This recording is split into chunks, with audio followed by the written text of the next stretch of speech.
industria. La crisi di Portogruaro rischia di avere forti ripercussioni anche sulla casa di riposo e allora c'è con Rosario Padovano, altro protagonista, e che protagonista? L'ex capogruppo del PDL Riccardo Rodriguez, ma comunque esponente del Popolo delle Libertà.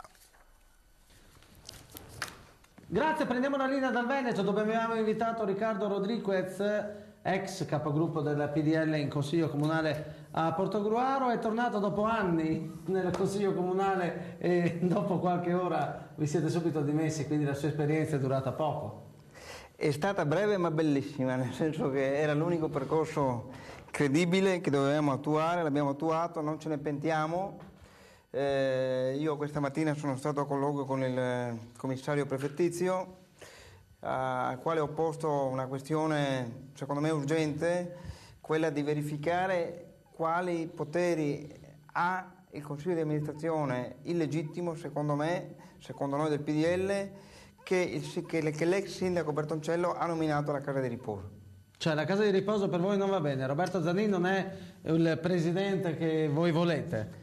È illegittimo perché non abbiamo votato la famosa delibera sui criteri di nomina sugli enti di sottogoverno, ma è un professionista della politica che da 10 anni appunto occupa i palazzi e prende gli stipendi, e quindi secondo noi non è la figura ideale. Sì, ma al di là della figura che sia data o meno, sta il fatto che questa delibera doveva essere posta sotto l'attenzione del Consiglio Comunale. Ciò non è avvenuto? Assolutamente sì, non è avvenuto. Era stata messa all'ordine del giorno del primo Consiglio Comunale andato deserto il 29 di luglio.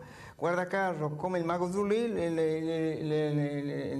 il Bertoncello alla convocazione del 7 settembre l'ha fatta sparire e nel frattempo aveva già nominato... Gianmarco Corianò l'ha definito santo subito, lei lo definisce mago Zurlì. Ma veramente chi è Antonio Bertoncello? Antonio Bertoncello è San Cristoforo.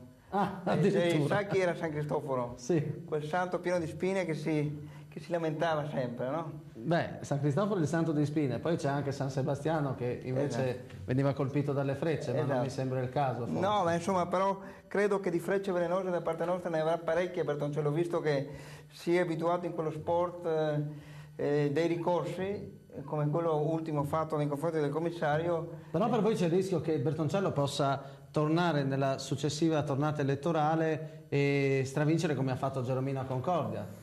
Una possibilità che avrà anche Vizzona San Michele. Guardi, io non ho la sfera di cristallo, è una possibilità, quale peraltro io spero che non si verifichi, però credo che questa volta Bertoncello soffrirà della malattia e della lontananza dei palazzi. Addirittura, beh, sono naturalmente questioni molto diverse tra Concordia, Portogruaro, San Michele, ne vediamo ogni giorno delle belle. La linea alla redazione centrale. Allora